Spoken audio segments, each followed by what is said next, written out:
Hello guys, പൊന്നൂസിനൊരു juice കുടിക്കണമെന്ന് പറഞ്ഞപ്പോൾ ഞങ്ങൾ juice കടയിൽ കയറിയതാണ്. പൊന്നൂസ്, ജ്യൂസ് ഇപ്പോൾ വരും, ഇപ്പം കാണിക്കാം. ഓക്കെ, ഞങ്ങളാണെങ്കിൽ ഒരു ആപ്പിളും പിന്നെ ഒരു ഗ്രേപ്പും ഓർഡർ ചെയ്തേക്കുന്നത്. നല്ലതാ. ഓക്കെ, കുടിക്കുന്നതാണ്. ജ്യൂസ് വരാൻ ലേറ്റ് ആയിക്കൊണ്ടിരുന്നപ്പോൾ ഒരു സോസ് കുതിച്ചുകൂടെ സോസ് കട്ടെടുത്ത് കഴിക്കുക. ജ്യൂസ് ഇപ്പോൾ വരും. വിളിച്ച്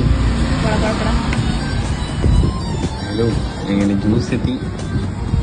ഞങ്ങളാണെങ്കിൽ ഇപ്പോൾ ചെറിയ പണി പോലെ ഒരാപ്പിളും ഒരു ഗ്രേപ്പും ആയിരുന്നു പറഞ്ഞിട്ട് അയാൾ രണ്ടും കൂടെ മിക്സ് ചെയ്ത് കഴിച്ചു. പനി എങ്ങനെ ഇഷ്ടപ്പെട്ടോ? മിക്സ് ചെയ്ത് കഴിച്ചു. ഓക്കെ ഇഷ്ടപ്പെട്ടു. Okay baby, okay baby, thank you.